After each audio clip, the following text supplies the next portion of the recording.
आज हम सुनेंगे कालरात्रि माता का व्रत कथा। एक वेणी जप्पा कर्णपुरा नग्ना खरा स्थिता लंबोष्टि कर्णिका कर्णी तैल भक्त शरणी वाम पादो ल सलो हल कंटक भूषणा वर्धन मूर्ध ध्वज कृष्णा कालरात्रि भयंकरा। माँ दुर्गा के सातवें स्वरूप को कालरात्रि कहा जाता है। माँ कालरात्रि का स्वरूप देखने में अत्यंत भयानक है, लेकिन ये सदैव शुभ फल देने वाले होते हैं, इसलिए इन्हें शुभकारी भी कहा जाता है। दुर्गा पूजा के सप्तम दिन माँ कालरात्रि की पूजा का विधान है। इस दिन साधक का मन सहस्त्र चक्र में होता है। इसके लिए ब्रह्मांड की समस्त सिद्धियों के द्वार खुलने लगते हैं। इस चक्र में स्थित साधक का मन पूर्ण माँ कालरात्रि के स्वरूप में अवस्थित होता है। माँ कालरात्रि दुष्टों का विनाश और ग्रह बाधाओं को दूर करने वाली है, जिससे साधक भय मुक्त हो जाता है। महर्षि मेधा कहते हैं, दैत्यराज के मारे जाने पर इंद्र आदि देवता अग्नि को आगे करके कात्यायनी देवी की स्तुति करने लगे। उस समय अभिष्ट की प्राप्ति के कारण उनके मुख खिले हुए थे और देवताओं ने कहा, हे शरणागतों के दुखों को दूर करने वाली, आप प्रसन्न हो। हे संपूर्ण जगत की माता, आप प्रसन्न हो। विश्वेश्वरी, आप विश्व की रक्षा करो, क्योंकि आप इस चारों रचर जगत की ईश्वरी हो। हे देवी, जो संपूर्ण जगत की आधार रूप हो, क्योंकि आप पृथ्वी रूप में विस्तृत हो। अत्यंत पराक्रम करने वाली देवी हो, आप विष्णु की शक्ति हो, विश्व की बीज ब्रह्मा और आपने ही संपूर्ण जगत को मोहित कर रखा है। आपके प्रसन्न होने पर ही इस पृथ्वी को युक्ति प्राप्त होती है। हे देवी, संपूर्ण विद्याएं आपके भिन्न भिन्न स्वरूप है। इस जगत में जितनी स्त्रियां है वह सब आपको ही मिलती है। एकमात्र आपने ही इस जगत को व्याप्त कर रखा है। आपकी स्तुति किस प्रकार हो सकती है, क्योंकि आप परम बुद्धि हो, संपूर्ण प्राणी रूप स्वर्ग और मुक्ति देने वाली हो। अतः इस रूप में आपकी स्तुति की गई है। आपकी स्तुति के लिए इससे बढ़कर और क्या युक्ति हो सकती है। संपूर्ण जनों के हृदय में बुद्धि रूप होकर निवास करने वाली, स्वर्ग और मोक्ष प्रदान करने वाली नारायणी देवी, आपको नमस्कार है। कला काष्ठ आदि रूप से अवस्थाओं को परिवर्तन की ओर ले जाने वाले और प्राणियों का अंत करने वाले नारायणी, आपको नमस्कार है। हे नारायणी, संपूर्ण जंगल के मंगल रूप वाली, हे शिवे, हे संपूर्ण प्रयोजनों को सिद्ध करने वाली, हे शरणागत वत्सला, तीन नेत्रों वाली गौरी, आपको नमस्कार है। सृष्टि स्थिति और संहार की शक्ति भूता सनातनी देवी, गुणों का आधार एवं सर्व सुखमयी नारायणी, आपको नमस्कार है। हे शरण में आए हुए शरणागत आधार और सर्व सुखमयी नारायणी, आपको नमस्कार है। हे शरण में आए दीन दुखियों की रक्षा में तत्पर संपूर्ण पीड़ों को हरने वाली है नारायणी, आपको नमस्कार है। हे नारायणी, आप ब्राह्मणी का रूप धारण करके हंस से जुते हुए विमान पर बैठती हो और कुछ से अभिमंत्रित हो जल छिड़कती रहती हो, आपको नमस्कार है। माँ ईश्वरी रूप में त्रिशूल, चंद्रमा और सर्पों का धारण करने वाली है वृषभ वाहन वाली नारायणी, आपको भरम नमस्कार। मोर और कुटकुटों से घिरी रहने वाली महाशक्ति को धारण करने वाली हे कुमारी रूप धारणी निष्पाप नारायणी, आपको नमस्कार है। हे शंख चक्र गदा और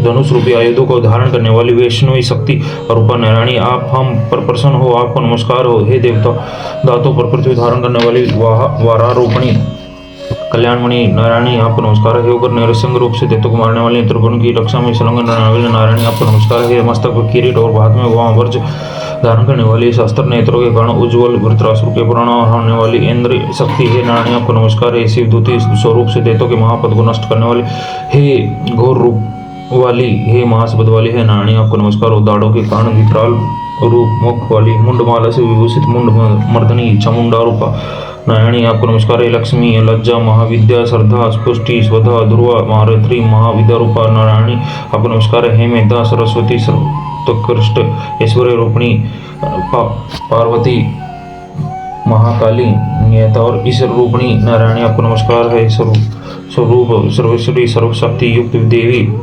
हमारी भय से रक्षा करो, आपको नमस्कार है। हे कात्यायनी, तीनों नेत्रों से विभूषित, आपको सम्मुख सब तरह के दरों से हमारी रक्षा करो, आपको नमस्कार है। भद्रकाली, ज्वाला के समान भयंकर, अति उग्र और संपूर्ण असुर को नष्ट करने वाली, आपका त्रिशूल हमें भय से बचाए, आपको नमस्कार है। देवी, जो अपने शब्द से इस शब्द को पूरित करके देवताओं के बीच तेज को नष्ट करता है, वह आपका घंटा इस प्रकार हमारी रक्षा करे, जैसे कि माता अपने पुत्रों की रक्षा करती है। चंडी के असुरों के रक्त और चर्बी से चरित आपकी तलवार है और हमारा मंगल करे, हम आपको नमस्कार करते हैं। देवी, आप सब पर प्रसन्न होती हो, संपूर्ण रोगों को नष्ट कर देती हो। जब रुष्ट हो जाती हो तो संपूर्ण मनवांछित कामनाओं को नष्ट कर देती हो। जो मनुष्य आपकी शरण में होते हैं उन पर कभी विपत्ति नहीं आती, बल्कि आपकी शरण में आए हुए मनुष्य दूसरों को आश्रय देने योग्य हो जाता है। अनेक रूपों से बहुत प्रकार की मूर्तियों को धारण करके इन धर्मद्रोही असुरों का आपने संहार किया, वह आपके सिवा और कौन कर सकता है। चतुर्दश विधाएं शास्त्र और चारों वेद आपके ही प्रकाश से प्रकाशित है, उनमें आपका वर्णन है। और जहाँ राक्षस विषैले सर्प शत्रुगण है, वहाँ और समुद्र के बीच में में भी आप साथ रहकर इस विश्व की रक्षा करती हो। हे विश्वेश्वरी, आप विश्व का पालन करने वाली विश्व रूपा है,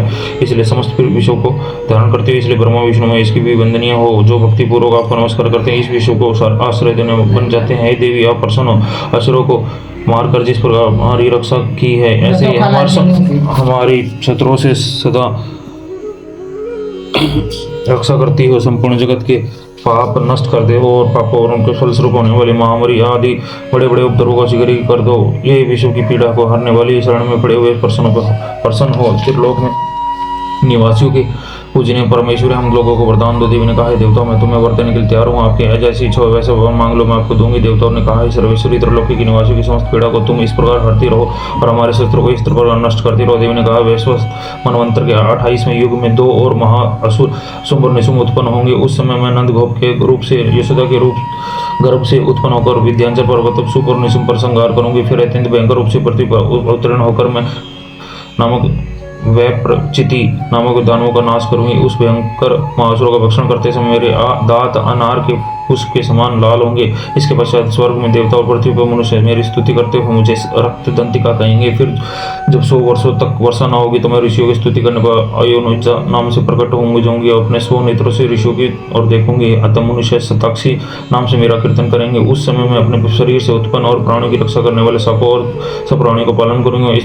इस पृथ्वी पर शाकंभरी के नाम से विख्यात हो जाऊंगी। इस अवतार में दुर्गा नामक महासुर वध करूंगी और इससे मैं दुर्गा के रूप में प्रसिद्ध हो जाऊंगी। इसके पश्चात जब मैं भयानक रूप के धारण करके हिमालय निवासी महर्षियों की रक्षा करूंगी तब भीमा देवी के नाम से प्रख्यात होंगी। फिर अब जब अरुण नामक असुर तीनों लोगों को पीड़ित करेगा तब मैं असंख्य ब्रह्मणों का रूप धारण करके महादैत्य का वध करूंगी। तब स्वर्ग में देवता और मृत्युलोक में मनुष्य मेरी स्तुति करते हुए मुझे भ्रामरी देवी से पुकारेंगे। इस प्रकार जब जब पृथ्वी राक्षसों से पीड़ित होगा तब तब मैं अवतरित होकर राक्षसों का विनाश करूंगी। देवी बोली, हे देवताओं, जो पुरुष इन स्त्रोतों द्वारा एकत्रित होकर मेरी स्तुति करेगा उनके संपूर्ण कष्टों को मैं निसंदेह कर लूंगी। मधुकैटभ के नाश, महिषासुर के वध और शुभ निशुंभ के वध की जो मनुष्य कथा कहेंगे, मेरे महात्मा को अष्टमी, चतुर्दशी और नवमी के दिन एकाग्रचित मन से भक्तिपूर्वक सुनेंगे, उनको कोई पाप ना रहेगा। पाप से उत्पन्न हुई विपत्ति भी उनको ना सताएगी। उनके घर में दरिद्रता नहीं होगी, ना ही उनके प्रयोजन का विक्षोभ होगा। उनको किसी प्रकार का भय न होगा। इसलिए प्रत्येक मनुष्य को भक्तिपूर्वक मेरे इस कल्याणकारक महात्मा को सदा पढ़ना और सुनना चाहिए। मेरा यह महात्मा महामारी से उत्पन्न हुए संपूर्ण उपद्रव को 3 प्रकार के उत्पादों को शांत करते थे। जिसे घर या मंदिर में जिस स्थान पर भी यह स्त्रोत विधि पूर्वक पढ़ा जाता है उस स्थान पर कभी भी त्याग नहीं करते और वहाँ सदा ही मेरा विवास रहता है। बलिदान, पूजा, होम, महोत्सव में मेरा यह चरित्र उच्चारण करना और सुनना चाहिए। ऐसा हवन या पूजन करके चाहे मन जान कर या बिना जाने करे मैं उसे तुरंत ग्रहण कर लेती हूँ। और शब्द काल में प्रत्येक वर्ष जो महान पूजा की जाती है उनमें मनुष्य भक्तिपूर्वक मेरा यह महात्म्य सुनकर सब विपत्तियों से छूट जाता है और धन धान्य आदि पुत्र आदि से संपन्न हो जाता है। मेरे इस महात्म्य कथा आदि सुनकर मनुष्य युद्ध में निर्भय हो जाता है और महात्मा का श्रवण करते हुए शत्रु के नष्ट हो जाता है और कल्याण की प्राप्ति होती है। उनका कुल आनंदित हो जाता है, सब कष्ट शांत हो जाते हैं तथा भयंकर संपन्न दिखाई देना और घरेलू दुख इत्यादि सब मिट जाते हैं। बाल गृह में ग्रसित बालकों के लिए यह मेरा महात्म्य परम शांति का देने वाला, मनुष्य में फूट पड़ने पर यह भली भांति मित्रता का नवाने वाला है। मेरा यह महात्म्य मनुष्य की मेरे जैसी सामर्थ्य की प्राप्ति करने वाला है। पशु, पुष्प, अग्र, धूप, गंध, दीपक आदि सामग्री द्वारा पूजन करने से ब्राह्मण को भोजन करा के, हवन करा के, प्रतिदिन अभिषेक करके नाना प्रकार के भोगों का अर्पण करेंगे और प्रत्येक वर्ष